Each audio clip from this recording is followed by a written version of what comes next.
반갑습니다. 세월호의 진실 오늘 6회 시작하겠습니다. 오늘 오랜만에 한 분이 더 오셨어요. 네. 신성국 신부님 오셨습니다. 네, 반갑습니다. 오래간만입니다. 제주도에서 네, 예.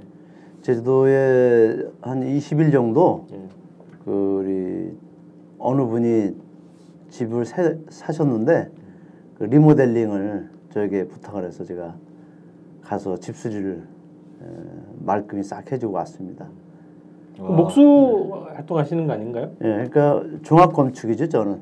목수도 하고 또 뭐 밭일도 하고 가서 귤밭 나무도 잘라주고 하여튼 나름대로 좋은 경험을 하고 왔습니다. 그리고 또 이 세월호 진실 이 방송을 참석 못해서 제가 또 약간 무거운 마음으로 일을 했습니다만 하여튼 꾸준히 이렇게 방송을 해주셔서 정말 고맙습니다.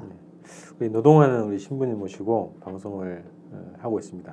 그 배를 타고 제주도로 가신 거잖아요. 네. 오실 때도 배를 타고 오셨고, 예. 그래서 거기서 확인하신 거 있다고 하시고 일부러 배를 타셨나요? 아니 제가 장비가 있으니까 장비를 제 차에다 싣고 그 일하러 가야 되니까 배를 탈 수밖에 없는. 그래서 이제 갈 때는 녹동에서 그 가고 고흥 녹동에서 제주도로 가고 올 때는 제주에서 목포로 왔습니다.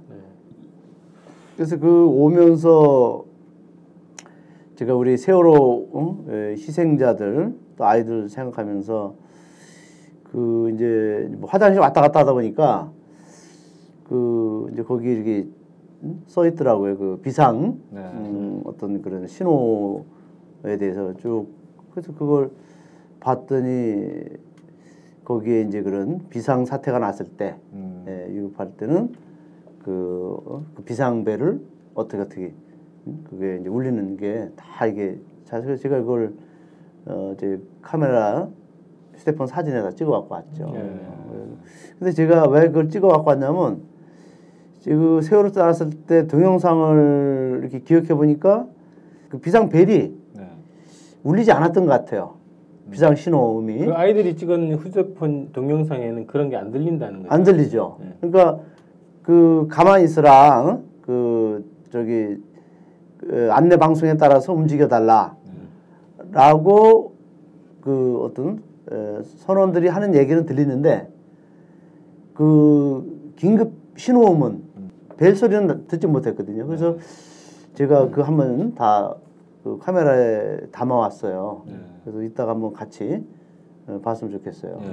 좀 이따 그 얘기 좀 더 해보고요. 어쨌든 이게 모든 매뉴얼은 있어도 이게 무능한 건지 아니면 의도적인 건지 이게 항상 이 문제로 또 귀결되는 상황이라 그 비상벨 탈출 지침 관련해서 얘기를 좀 나눠보고 있다가 자 그다음에 우리 김성훈 연구원이 세월호 특조위의 조사위원으로 당당하게 채용이 됐다는 소식이 있는데 네, 아직 등록을 해야 됩니다. 직원 등록. 공무원 임용 절차가 굉장히 까다롭더라고요. 신체 검사는 뭐 일반 회사들도 다 봤는데 제출해야 될 서류가 그러니까 이제 지난주 금요일 날 면접 합격 발표가 나고 그러고서 이제 공문이 떴는데 막 서류가 굉장히 뭐 많이 제출을 하라고 해서 아직 다 취업을 못했습니다. 내일까지 제출해야 되는데 신체 검사에서 떨어지면 안 되는 건가요? 그렇죠. 신검을 잘 받아야 됩니다. 신검 잘 못 받으면 이제 뽑혀도 못 들어가는 그런 사태가 벌어질 수도 있죠. 아직 안심할 단계는 아니네요. 그렇죠. 아직 갈 길이 멉니다. 한 단계를 더 넘어서야 됩니다. 그 서류 제출하고 나서 이제 활동이 어떻게 앞으로 되는 건가요? 공식적으로 나와 있는 게 없어요. 그러니까 지금 이제 등록을 내일까지 오늘이 목요일인데 내일까지 등록을 하라고 되어 있고 등록을 안 하면 임용이 취소된다. 여기까지만 나와 있어요. 그 뒤에 이제 이를테면 며칠 날 임용이 되고 언제부터 출근해라 이런 게 공식적으로 나와 있는 건 없더라고요. 지금 뭐 그 세월호 시행령 개정안을 이제 민주당에서 발의를 준비를 하고 있는데 그 내용 보니까 이제 현재는 시행령에서 한 90명을 정원으로 해놨잖아요. 그런데 이제 이것을 120명을 고정으로 하는 안을 포함한 시행령 개정안을 준비를 하고 있다고 하는데 네. 현재 90명 그 정부 시행령 네. 90명도 아직 다 채워지지 않은 상태라고. 그렇죠. 그 중에 이제 공무원들 파견이 와야 되고, 네. 그리고 이제 민간인이 42명인가 이렇게 채용이 돼야 됩니다. 네. 근데 그 제가 조사 7급 별정직 공무원으로 이렇게 지원을 했었는데 네. 그 정원이 8명으로 되어 있어요. 7급에 8명. 네, 7급 조사 7급에 8명. 조사 분야에 7급에 8명이 배정이 되어 있는데 그 최종 합격 공고를 보니까 6명밖에 안 뽑았더라고요. 그래서 지금 또 추가 공고도 내고 그래서 아마 이제 차후에 더 이렇게 좀 적합한 인물들을 더 뽑아야 되지 않겠는가. 그런 아마 특조위의 좀 의지가 뭐 지원자가 굉장히 많았는데 지난번 방송에도 말씀드린 것처럼 뭐 많이 이렇게 불합격이 되셨더라고요. 그래서 조금 더 이렇게 더 세월의 진실을 찾는데 더 적합한 사람들이 더 많이 이렇게 그런 분들께서 많이 지원을 해주셔가지고 이렇게 진실을 찾는데 좀 많이 함께 했으면 좋겠습니다. 이게 그냥 그 조사위원이 그냥 의지만 갖고 되는 건 아닌 것 같아요. 그렇죠. 예. 경험도 있어야 되고 어떤 그 그렇죠. 분야에 대한 전문성, 그 다음에 이제 그 어떤 열정 이런 것이 이제 플러스가 돼야 이게 진실 찾기 위한 기구니까 네. 그 적합한 분들이 좀 많이 신청을 해주셔야 될 것 같고 논란이 되는 건 또 이게 세월호 특조위가 언제부터 시작이냐 이 논란이 있잖아요. 네, 그렇죠. 법적으로 시작된 거냐, 네. 시작됐다라고 하는 게 이제 새누리당 정부 쪽 입장이죠. 그렇죠. 네. 1월 1일부로 특별법이 발효가 됐으니까 그날부터 1년 하는 거 아니잖아. 그러면 오늘이 벌써 지금 7월 10일인데 많이 넘었지. 예. 반이 넘었죠. 앞으로 할 수 있는 기간이 5개월하고 며칠, 5개월하고 3주 정도. 네, 그 정도 가지고 이제 진상 규명을 하라는 거죠 지금. 그런데 이제 특조위의 입장은 네. 다 꾸려주고 나서 정식적으로 다 채용이 되고 나서 네. 구성이 완료된 때부터 시작돼야 된다. 아 이거 뭐 일을 하나도 하지도 않았는데 무슨 지금 아직도 지금 채용을 못해서 채용 과정이 아직 있지 않습니까? 그렇죠. 그럼 이거를 지금 진상규명 활동을 하고 있는 거냐, 안 하고 있는데 아무것도 일을 못 하고 있는데 양심이 없죠 정말. 예, 특조위의 주장이 맞네요. 상식적이네요. 아 그렇죠. 그걸 어떻게 1월 1일부로 발효됐다고 그걸 그때부터 기간을 계산합니까? 최소한 정부가 얘기했던 그 가이드라인, 정부가 조사한 자료를 분석해라. 이것도 지금 시작을 못한 거잖아요. 그렇죠. 최소한. 아니 하다못해 그 특조위의 대표라고 할 수 있는 위원장 이석태 위원장이시잖아요. 아니 그분이 정부로부터 임명장을 수여받은 게 언제입니까? 봄이 지나서잖아요. 아니 그러면 그 사이에는 아무도 없는 특조위를 그러면 임기를 시작했다고 지금 주장을 하는 거라고 지금. 얘들 지금 현 정부가 하는 거 보면 다 유령 정부 같아요. 유령. 뭐 아무도 그 조직도 없고 지금 조사관 또 위원 지금 뭐 아직 선발되지도 않은 상태에서 지금 무슨 뭐 1월 1일부터 그걸 시점을 잡는가? 근데 이거 양심도 없고 정말 인간의 도리가 아니죠. 특히 우리가 이것은 그 사람의 생명이 그 고귀한 생명이 희생되는 그런 우리 국가적인 참사인데 이것을 가장 책임 있게 이것을 해결해야 될 그 정부인데 오히려 그것을 자꾸 못하도록 방해하고 또 기간도 자꾸 축소시키려고 하고 이것은 정말 인간으로서 할 짓이 아닙니다.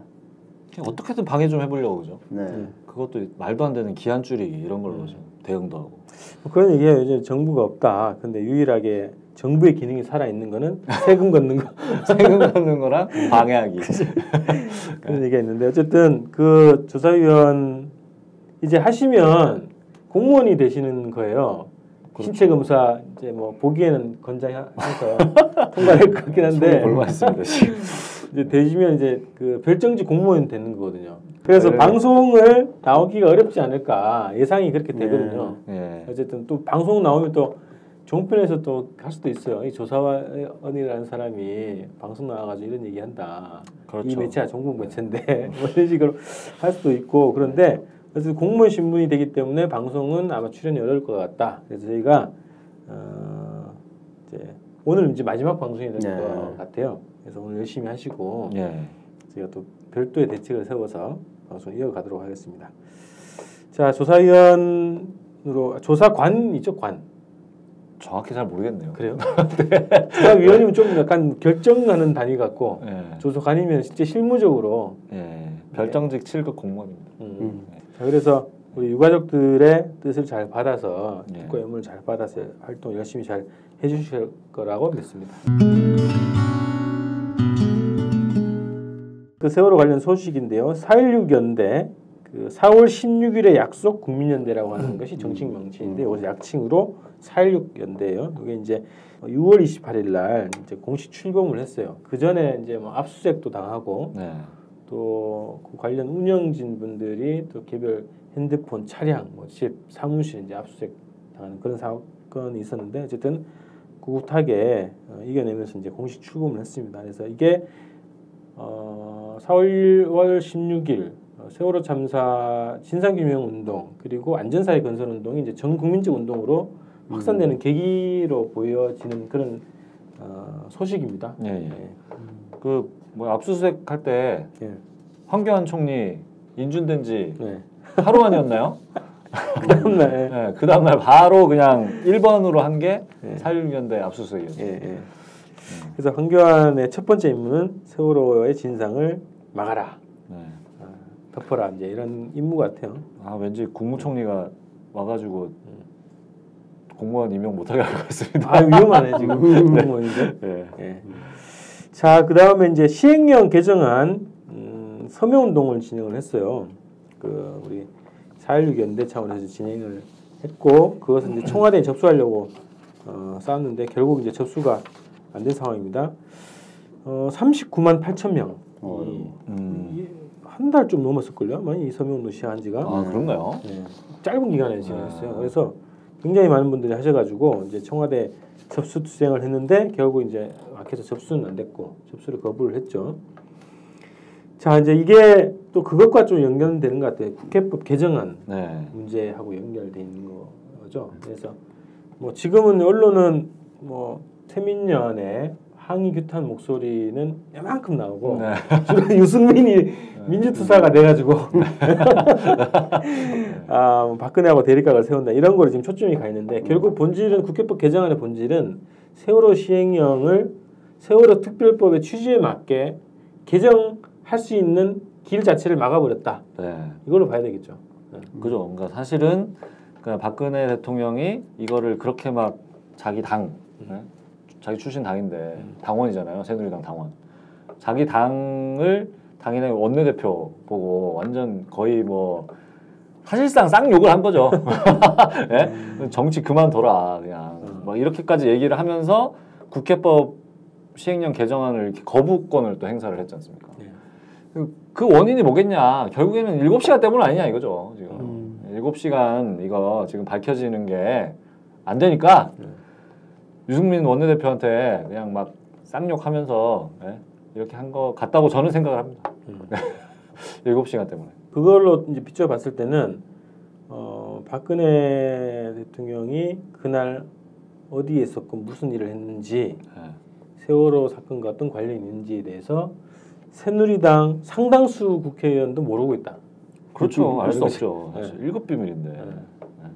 국가 보안의 최고급 기밀아닙니까? 7시간. 세월호 사건 7시간 어디 갔었는가. 그래서 뭐 지금 이게 본질은 그겁니다. 그래서 세월호의 진상을 막기 위한 어쨌든 이 국회와 청와대가 완전히 대결하는 양상으로 보여지고 친박이네 비박이네 대립으로 언론에서 강조를 하고 비추지만 본질은 그게 아니다. 본질은 세월호의 진실을 막는 박근혜의 투쟁 과정이다. 4.16 연대에 맞선 박근혜의 투쟁. 그렇게 봐야 되지 않겠냐는 거죠. 그러니까 이게 그 박근혜가 저는 이제 대통령이라는 말을 못 쓰는 이유가 이게 부정선거에 대한 것이 지금 자료들이 지금 넘쳐나고 있잖아요. 그러니까 그 박근혜라고 지금 하는데 그 왜 이렇게 세월호 진실을 밝히는 걸 두려워하는가? 그러면 그럴수록 국민들은 더 의욕을 가질 수밖에 없어요. 응? 정말 자기 7시간 동안 어디 가냐? 그것도 7시간도 기설장 입으로 다 얘기한 거 아니에요? 그죠? 김기춘? 김기춘. 그래서 알려지게 된 거죠. 또 자기들이 다 문제를 만들어 놓고 또 그거를 또 덮으려고 하고 이게 참 국민들을 너무나 피곤하게 만들고 있고 또 그 자식을 잃고 그렇게 가슴에 묻고 지금 정말 진실을 전혀 알지 못하는 상황에서 미처 자식들을 떠나보내지 못하는 그 부모들 정말 아주 100분의 1만 생각해도 그분들이 원을 풀어줘야죠. 본인도 약속을 했잖아요. 당신들이 원하는 건 모든 거 해주고 원한을 다 풀어주겠다고. 그래서 지금 와서는 오히려 그것을 적극적으로 밝히지 못하도록 이렇게 아주 그냥 자기 당 원내대표까지 쫓아내면서 밝히고 참 이게 보면은 박근혜가 이게 제정신인가? 이 지금 박근혜 이 일당들 보면은 제정신이 인간이 하나도 없는 것 같아요. 인간으로서 가져야 될 그런 아주 기본조차도 그 윤리조차도 없는 인간들 또 국무총리 황교안도 그렇고 그래서 이런 것들이 어떻게 이 나라를 이렇게 참 아주 생지옥으로 만드느냐. 저는 이제 종교 입장에서 이제 지옥이란 말이 제일 저주받은 요건데 생지옥으로 만든가 정말 한탄할 일입니다 지금. 나라를 통째로 그냥. 네. 생체 실험하고 있잖아요 지금 메르스 때문에. 통째로 생체 731 부대예요 그냥. 자, 어쨌든 뭐 이제 국회법 개정안의 본질에 대해서 얘기를 좀 해봤고요.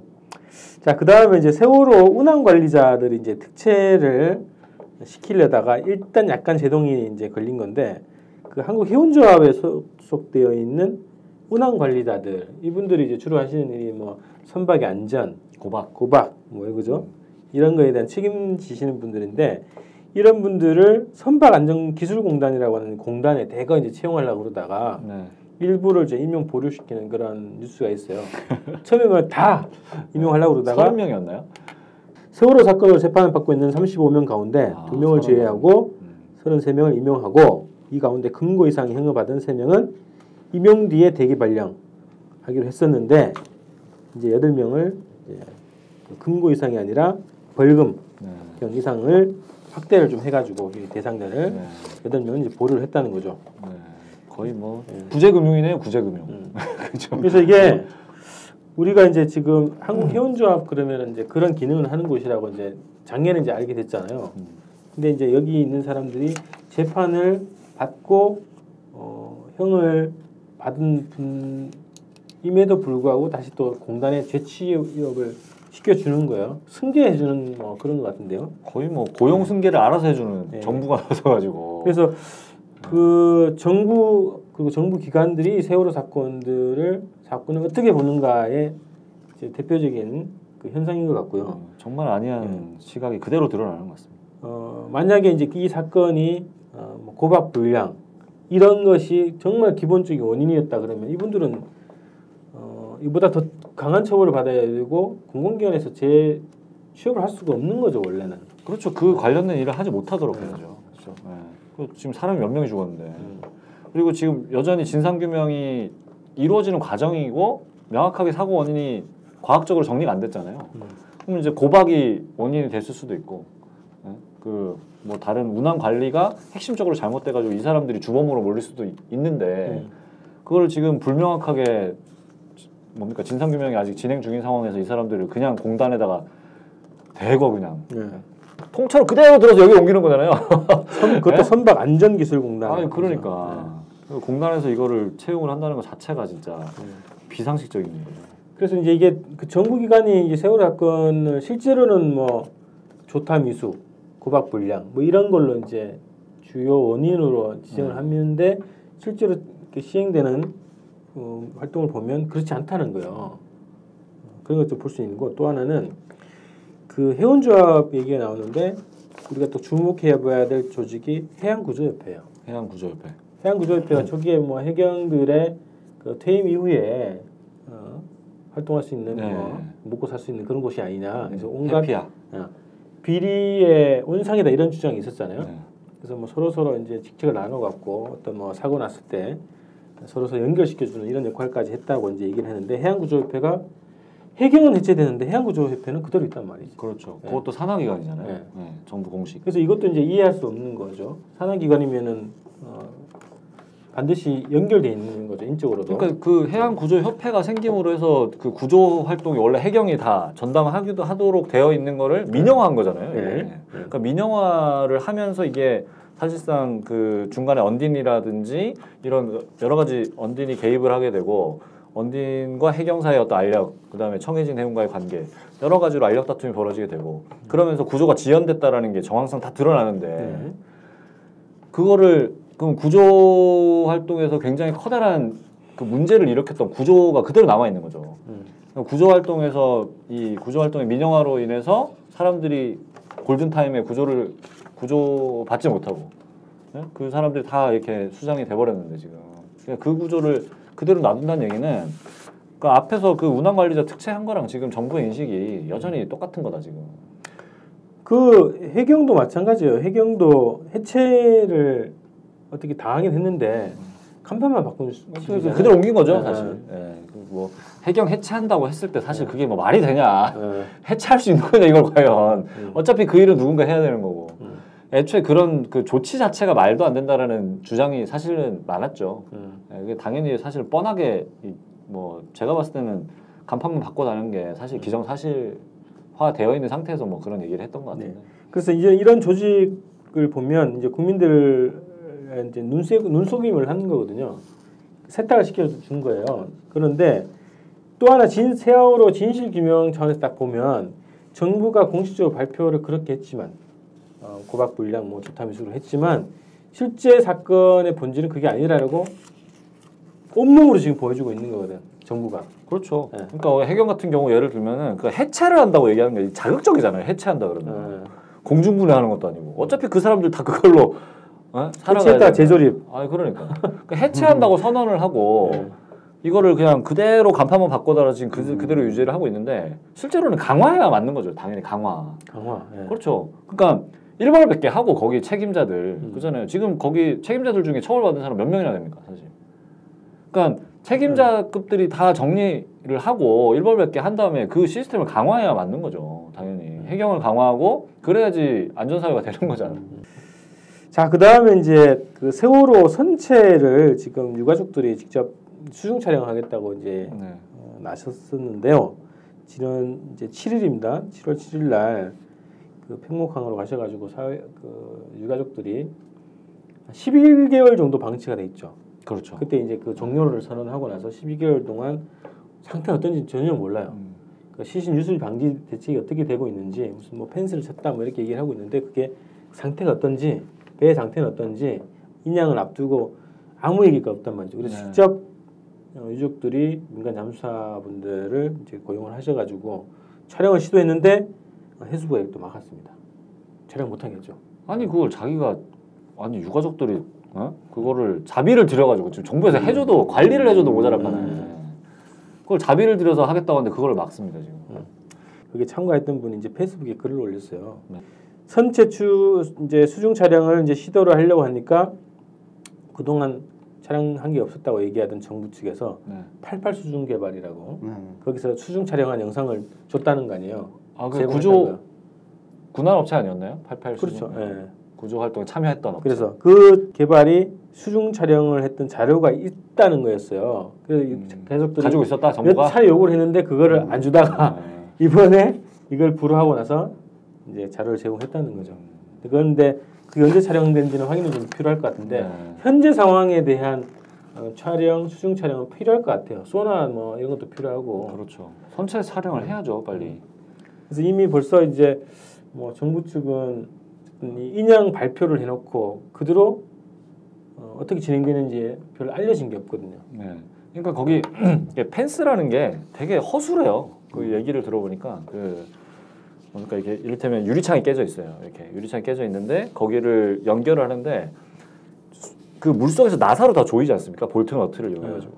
그래서 거기 이제 쇠를 연결하고 이렇게 X자로 이런 식으로 크게 쇠를 만들고 그러니까 그 시신만 빠져나오지 못할 정도로 그 정도로 이제 막아 놓는다고 하더라고요. 어차피 그 수중 작업을 오래 하지도 못하기 때문에. 근데 그게 이제 잠수사들의 말씀들을 좀 들어보면은 이게 이게 조류가 계속 있고 하기 때문에 이 볼트 너트가 계속 헐거워진다는 거예요. 그래서 이거를 지속적으로 관리를 하지 않으면 사실상 아무런 의미가 없는 거예요. 이게. 가서 쪼여주거나 교체하거나 해줘야 네, 이거를 예를 들어서 구조팀이 들어가면은 그러니까 이런 거죠. 그러니까 한 명만 들어가는 게 아니잖아요. 기본 이제 3인 1조가 돼서 들어가는데 이 선도하는 사람이 있고 중간 사람이 있고 이제 뒤에 또 이제 받쳐주는 사람이 있고 이런 식으로 가는데 임무가 다 다르다 그래요. 그러니까 선실에 수색하는 팀, 밖에서 그 볼트 나서 쪼이는 팀 이게 다 있다는 거예요. 그래서 그게 이제 구조를 하는 과정에서도 이제 당연히 언론에서 주목했던 거는 그 빠르게 저기 실종자를 찾아야 되니까 시신 인양하는 데만 집중이 됐지 사실 그 이외에 선체 관리라든지 이런 거에 대해서는 사실 주의를 거의 못 기울였지 않습니까? 근데 지금도 사실은 그 당시에 그러니까 수중 수색 작업이 중단된 이후에도 그런 관리 작업들은 계속 되어야 된다는 거예요. 원래라면 그래야지 유실이 안 되잖아요. 근데 그 뒤로 그런 걸 했는지 안 했는지 아무도 모르지 않습니까 지금? 그렇죠. 그래서 지금 유가족들이 들어가서 그걸 확인을 하겠다라는 건데 그거를 언제 찍은지도 모르는 영상을 뒤늦게 갖다 주질 않나? 수중 촬영을 못하게 하질 않나? 그러면 뭐 관리가 안 되는 거죠 아예. 구멍 90개씩 뚫어가지고 인양하겠다고 하면서. 아 그래서 이게 계속 이제 저희는 이제 이게 정부 행태 자체가 이제 음모론을 만드는 거잖아요. 근데 이제 원래 7월 달에는 지금 그 사업 계획서, 인양 계획서를 가지고 이게 그 부양서를 제출한 7개 업체에 대해서 심사를 해가지고 발표를 하고 뭐 사전 준비 작업 들어가고 그다음에 인양 작업에 들어갈 준비를 해야 되는 그런 시기란 말이죠. 그러면 기본적으로 인양 문제에 대한 이제 인식 그리고 관심이 높아지게 되는 상황이죠. 정부가 계속 근데 사건을 만들어. 메르스도 만들고 뭐 유승문 얘기도 만들고 해서 만든단 말이죠. 그래서 어쨌든 세월호에 관심이 안 가게 뉴스가 의도적으로 사건을 만든다 이런 생각이 들게 만든다는 거야 지금. 저희 입장에서 그렇죠. 자꾸 이명박 대통령 때처럼 똥을 똥으로 섞는 그런 얘기 많이 했지 않습니까? 이렇게 그 우리 유족들 세월호 유족들이 선체에 진입해서 그 좀 촬영도 하고 또 거기서 어떤 진상규명에 필요한 그런 어떤 좀 자료나 그 정보를 얻고자 하는 건데 일각에서는 지금 정부에서 그 자기들이 미처 아직까지 그렇게 좀 감출 수 있는 것들 또 해체해서 이 진상규명에 못하도록 하는 그런 작업을 못 마치지 않았냐. 그래서 지금 이 현재 유족들의 이러한 그 선체 진입 행위에 대해서 아주 극구 지금 이제 이렇게 막고 있고 그래서 지금 현 정부가 이렇게까지 세월호 사건에 대해서 은폐하려는 것은 내가 볼 때는 그 세월호 선체 내부에 모든 자기들이 이 사건에 관련된 은폐하고 싶은 것들을 다 철저하게 은폐하고자 하는 의도가 있지 않은가. 아 증거인멸할 수도 있다 이렇게 하시는 거죠. 그러니까 당당하다면 그걸 굳이 막을 이유가 없는데 뭔가 지금 감추고 싶은 게 상당 부분 있다는 겁니다. 그런 여러 가지 지금 그 진실을 그 조사를 하는 데 있어서 중요한 그런 물증들이 지금 꽤 남아 있을 겁니다. 분명히. 그렇다면 정부에서는 그걸 두려워하는 거죠. 그러니까 유족들 진입을 극구 막고 있는 것이고. 천안함 사건 트라우마가 있는 게 아닐까요? 정부에서. 그러니까 천안함 사건 같은 경우는 사고가 나면서 선체를 바로 인양을 했는데 정부에서 발표한 그 사고 원인하고 선체 상태가 맞질 않잖아요. 전혀 맞지 않죠. 지금도 다 재판에서 다투고 있지 않습니까?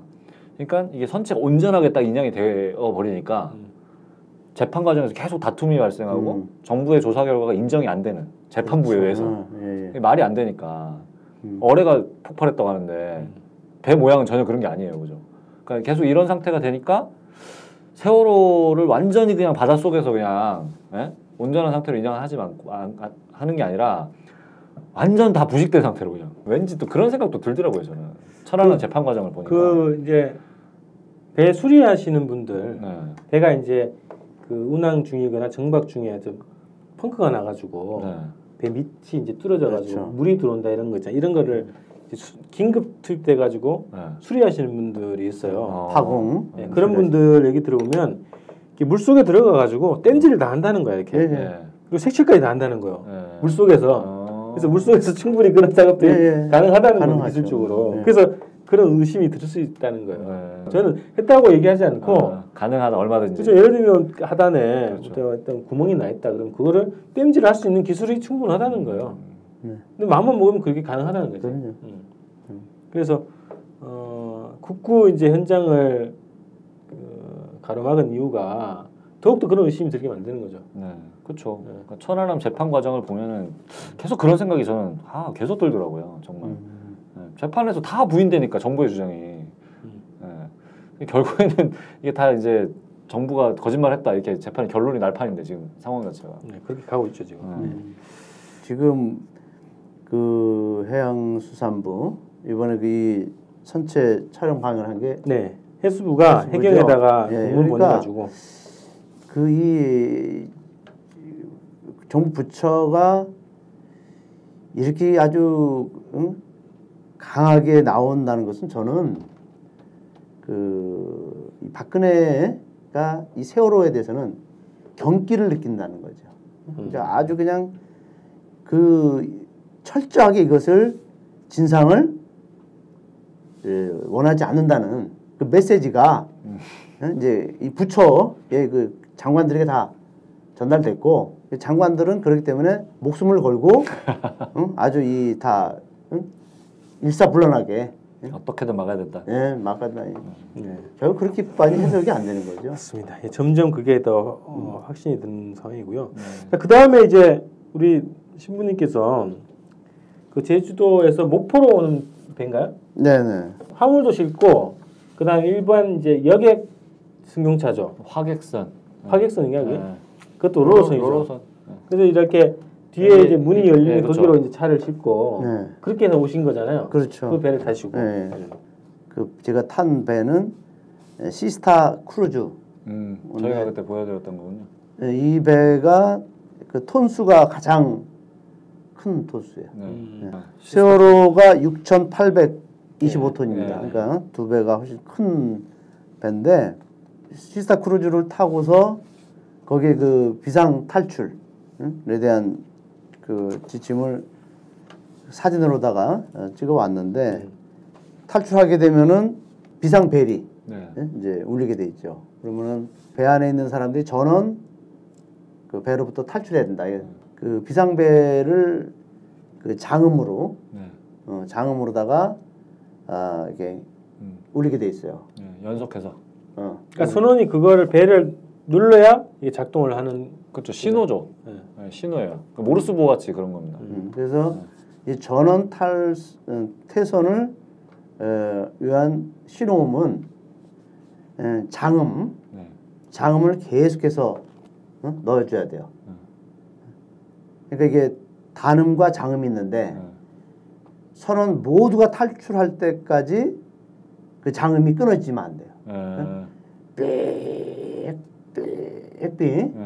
그래서 계속해서 그거를 눌러줘서 이제 전원이 다 탈선을 하도록 그렇게 신호를 넣어주는 거죠. 긴급한 상황에서. 그렇죠. 근데 우리가 세월호 그 마지막 세월호 그 동영상을 보면은 그 비상벨 신호음을 들을 수가 없어요. 그게 그 비상 탈출 시에만 그런 소리가 나와야 되는 건지 아니요, 단계별로 다 있어요. 사고. 이를테면 뭐 비상 상황에 어떤 뭐 A라는 상황에서는 요렇게 뭐 뚜뚜뚜뚜 이렇게 하고 예를 들면 그다음에 퇴선 같은 경우는 그 퇴선 준비 단계가 있고 퇴선 단계가 있잖아요. 그럼 퇴선 준비 단계에서는 단음을 7번 빵빵빵빵빵 하고 장음을 이제 빵 이렇게 하면 이제 퇴선 다 준비하는 거죠. 그러니까 왜 이런 걸 만들어 놓냐면 그러니까 세월호 사건에서도 그러니까 이제 좀 나온 게 뭐냐면 그러니까 다들 선원들은 다 무전기를 차고 있지 않습니까? 그렇죠. 근데 진술들을 보면은 그 여객들을 관리하는 그죠 안내 데스크에 이를테면 뭐 양대홍 씨라든지 이런 분들 다 계셨단 말이에요. 다 계셨는데 조타실에서 이 사람들이랑 연락을 하려고 했는데 퇴선 지시를 내렸는데 무전기가 안 되더라 계속 이렇게 얘기를 한단 말이죠. 지금 선원들이 계속 그렇게 진술을 했잖아요. 그러면은 그 무전기로 안 되면 뭐 선내 방송을 한다든지 그죠? 아니면 다른 수단이 있어야 된다는 거예요. 그러면 선내 방송도 안 돼, 무전기도 안 돼. 저 그 방법이 없지 않습니까?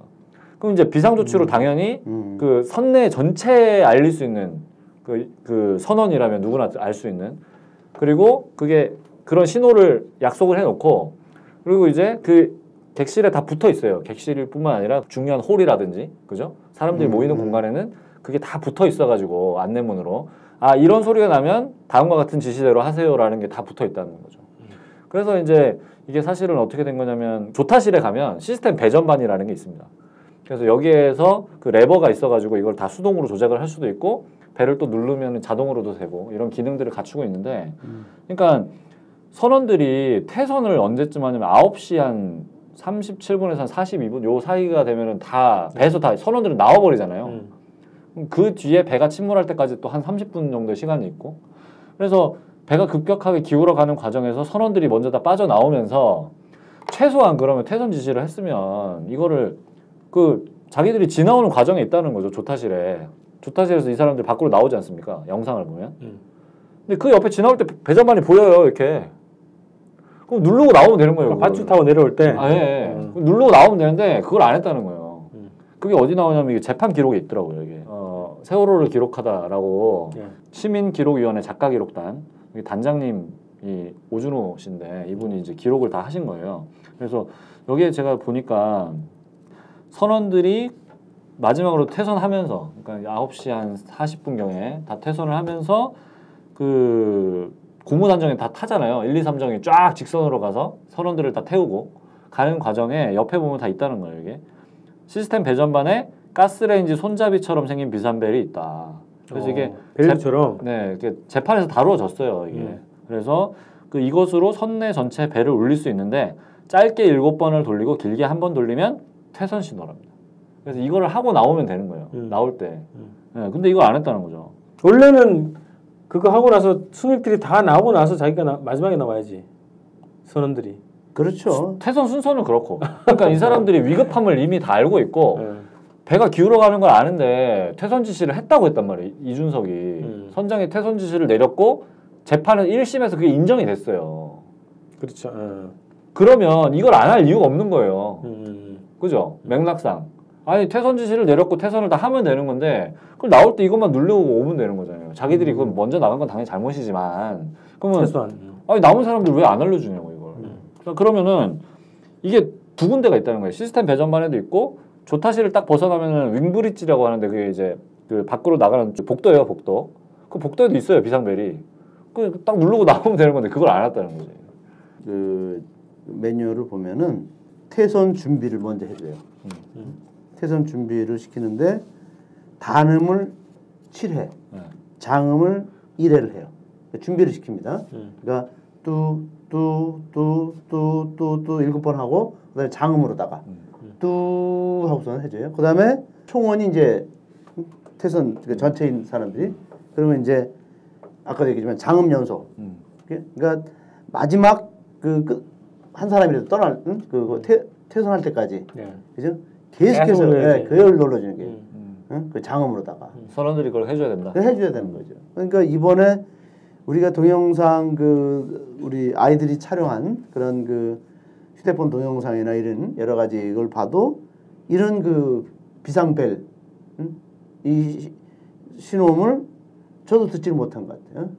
그래서 제가 이 촬영하고 왔어요. 이걸 사진으로 다 좀 담아갖고 왔는데. 그러니까 그 아이들 영상에도 안 나타나고 뭐 선원들도 안 눌렀다라는 게 확인됐으니까 그거는 뭐 탈출 지시가 없었다는 거죠. 근데 이거를 그러니까 재판에서 이걸 어떻게 퇴선 지시를 했다라고 인정을 할 수가 있는 거냐? 몰상식이잖아요. 그렇죠.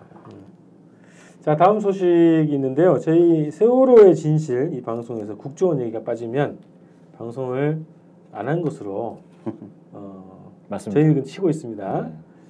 자 이번에 청해진 해운에서 내부 문건이라고 하는데요. 이것이 이제 미디어오늘의 분석으로 좀 보도가 된 게 있는데요. 2012년 12월 세월호 취향식 행사 관련해서 기관 및 거래처의 초청 대상으로 이제 국정원이 포함됐다 이제 이런 것들이 이제 확인됐다는 내용인데요. 초청 인사. 예. 뭐 연안문실이라는 부서명으로 서뭐뭐라고 하는 이름이 적혀 있다는 거예요. 이제 확인해 보니까 뭐 그런 사람 없다 이제 네. 이런 얘기가 있는데 어쨌든 취향 행사는 열리지 않았답니다. 그런데 그 행사를 했을 경우에 초청 대상자에는 국정원 요 조직이 포함되어 있었다는 거죠. 근데 배가 취향하는데 왜 국정원이 왔을까요? 김기춘 지금 그 전 비서실장 옛날에 법무장관 할 때 92년도에 초원복집 사건이 있었으니까 거기 이제 기관장 회의할 때는 다 오잖아요. 그렇죠. 국정원 뭐 부산 지부장 뭐 이런 사람도 오고 그러니까 지역 유지인 거죠. 국정원도 지역 유지다. 네, 지역 유지니까 네. 뭐 인천에서 아주 큰 뭐 이 해운사의 그 세월호가 취향을 하는데 뭐 대대적으로 하려고 하지 않겠어요? 거기에 이제 지역 유지로 초청할 수 있었겠다 생각이 들어요. 근데 요거 말고 요 전에 이제 그 또 세월호 관련한 보도가 있었는데 그 두 가지 사실 저도 예전에 작년에 이제 방송으로 말씀드렸었는데 그 소위 뭐 구원파라고 하는데 거기에 이제 전 대변인이 이제 증언한 내용입니다. 인터뷰에서 세월호가 수입되기 전부터 수입 과정에서 계속 국정원이 개입을 했었다는 거죠. 꼼꼼하게 아주 마치 뭐 어떤 것처럼 이제 개입을 했었다는 거고. 그 문건이랑 같은 맥락이네요, 그죠? 그렇죠, 비슷한 거죠. 그 다음에 국정원의 요구로 그 인천 연안에 CCTV를 설치하게 됐다는 거예요. 인천 연안 그러니까 세월호를 비칠 수 있게 이제 CCTV를 연안에다 부두에서 세월호를 볼 수 있게. 네, 그래서 그게 국정원이 요구하는 업체에 CCTV를 설치한 거고 7천만 원 들었다는 거예요. 7천만 원. 7천만 원. 뭐 CCTV인데 적지 않은 돈이죠. 그러네요. 무슨 HD급인가? 그러니까 이제 세월호하고 지금 연관된 게 이렇게 더 있는 거거든요. 거기에다가 지금 이번에 보도 나온 것처럼 취향식 행사 명단에 국정원 직원이 포함되어 있다. 이런 것까지. 어쨌든 뭐 계속 국정원 관련된 소식은 세월호랑 빠지지 않고 계속 등장을 합니다. 그래서 세월호 관리한 100가지 내용하고 그다음에 또 출항할 때 초청받고 어쨌든 같은 맥락으로 저는 보이는데요. 그렇죠. 네. 실소유주 의혹. 그 국정원이 세월호 이 배하고 세월호하고 그 여러 군데서 그 이 연관성이 실제로 그 증거로 드러나고 있지 않습니까? 우선 작년 7월경이죠. 7월경에 그 배 안에서 그 나온 컴퓨터에서 그 노트북을 복원했다 보니까 국정원 지적 사항이 그 나왔지 않습니까? 그래서 국정원에서 이 세월호 증개축 그 과정에 개입했고 그 직원들 휴가 그리고 임금 뭐 이런 것 전부 다 개입한 사실이 거기 명백히 드러났어요. 그런데 또 이 세월호와 관련된 것이 또 많아요. 그 중에 작년에 그 세월호 국정조사 특별위원인 정진우 이분이 정의당이죠. 정진우 의원이 해경을 통해서 입수한 그리고 공개한 그 여객선 운항 관리 규정이 있어요. 국내 1,000톤급 이상 내항 여객선이 17개가 있어요. 배가. 그러니까 1,000톤급을 왜 얘기하냐면은 국정원이 그 이런 1,000톤급 이상에 대해서는 별도로 보안 관리상 별도로 관리를 한답니다. 비상시에. 예. 뭐 징발해가지고 어떤 뭐 소개 작전할 때 사용을 하려고 하겠죠. 예. 근데 그 1,000톤급 이상 17개가 있는데 를 국정원에 보고하는 배는 유일하게 세월호하고 오하마나오인데 이 두 배가 다 청해진 해운 소속이에요. 그렇죠. 그런데 이 다른 그 배들 1,000톤급 이상의 배들 취향식 때 과연 국정원이 참석했는가? 그것도 확인해 볼 필요가 있죠. 근데 이것도 또 한 가지 우리가 또 여기서 지적해야 될 게 정진우 의원에게 해경이 이걸 자료를 줬는데 이 해경이 여기서 거짓말을 하고 있어요. 뭐냐면은 이 자료를 보면은 선사, 선명, 톤수, 국정원 보고 규정이 돼 있는데 국정원 보고 규정에 세월호만 그 비상 연락을 취하도록 돼 있고 오하마나호는 없어요. 다른 배들도 없고. 그러니까 유일하게 세월호만 국정원에 통보하도록 돼 있다 이렇게 돼 있거든요. 근데 우리가 나중에 확인해 본 결과 그렇죠. 오하마나호도 포함됐잖아요. 그죠? 그러니까 해경 이 자료도 의도적으로 이 오하마나호를 감춘 거죠. 아니 그거는 그렇게 생각할 수도 있지 않을까요? 예를 들면 해경위에서 그걸 승인을 해주잖아요. 운항관리 규정을. 그 운항관리 규정에서 뭐 비상 연락을 어떻게 할지에 대해서 그 체계에 대해서 해경이 허락을 해준단 말이죠. 근데 오하마나호를 허락을 안 해줬지만 국정원하고 얘기해가지고 오하마나호도 연락하게 총신하고 그 국정원하고만 이렇게 체계를 짰을 수도 있지 않을까. 해경은 모르는 거예요, 그러니까. 해경은 모르는데. 해경은 세월호만 그런 줄 알아. 그럴 수도 있겠네요. 그럴 수도 있겠다는 거죠. 그래서 배에는 국정원이 붙어 있고 해경이 가지고 있는 거는 운항관 자기들이 허가해 준 거에는 없는 거죠. 다른 게 있었잖아요. 저희 뭡니까? 이함대 해군 이함대. 이함대 사령부가 있었죠. 그렇죠. 근데 배에 갔더니 배는 국정원이 연결돼 있고. 그러니까 실제로는 국정원하고 연락 체계를 갖고 있는 것이 맞는데 법적으로 등록되어 있는 상으로는 해경이 가지고 있는 해경이 허락해준 등록상에는 그게 아닐 수 있다는 이런 가능성도 있다는 거거든요. 그래서 이게 그 청해진 해운과 국정원의 관계가 하여튼 상당 부분 이렇게 근거를 자료로 다 드러나고 있다는 거죠. 그렇죠. 그래서 이제 제가 이 방송을 위해서 오늘 제가 여기 국정원 홈페이지를 들어가 봤어요. 아 우리도 잘 안 들어가는데. 들어가 봤는데 제가 진짜 몇십 년 만에 들어가 봤는데 이렇게 나와 있네요. 국정원이 존재하는 이유. 이 사람들은 국정원의 미션이라고 그랬어요. 미션. 소명이네 소명. 이거 뭐 미션이라는 걸 왜 영어로 하는지 그냥 뭐 국정원의 뭐 사명 그러면 되는데 어떻든 이제 영화 때문에 그렇습니다. 미션 임파서블이라고. 그래요. 근데 여기서 이런 말이 나와요. 국정원의 미션 네 번째. 대한민국의 존립과 번영은 국가정보원의 존재 이유이고 막중한 소명의식을 바탕으로 국가와 국민의 안전과 발전에 기여하겠습니다. 자, 국민의 안전과 발전에 기여하겠다는데 그 국정원하고 가장 깊숙이 이제 그런 사고 발생에 최초로 보고해야 될 그런 배에 대해서는 전혀 안전을 지키지 않았어요. 그게 사고 났습니다. 그게 국정과 관련된 배가 사고 났어요. 그러니까 이것은 국정원 미션을 수행하지 못했다는 거. 아 그럼 이제 그 박근혜 식으로 해체시켜야 되겠네. 국정원에 또 원원이 있어요. 뭐 미션 원원 왜 이렇게 보니까 다 같아요. 계속 중복되는 착하게 살자 이런 것처럼 붙여 놓는 거예요. 국정원 원원 부분은 뭐 아주 대단해요. 자유, 진실, 그리고 헌신, 온갖 진짜 성서에도 없는 말을 다 갖다 붙였는데 이렇게 돼 있어요.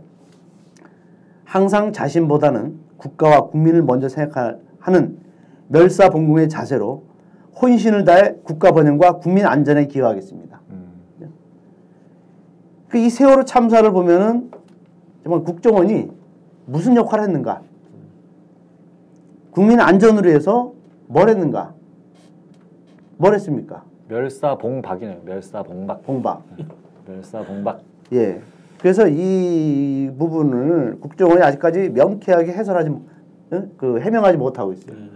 이 세월호에 어떻게 그게 제일 먼저 사고 그 보고 체계로 돼 있는가? 아직 해명을 못하고 있어요.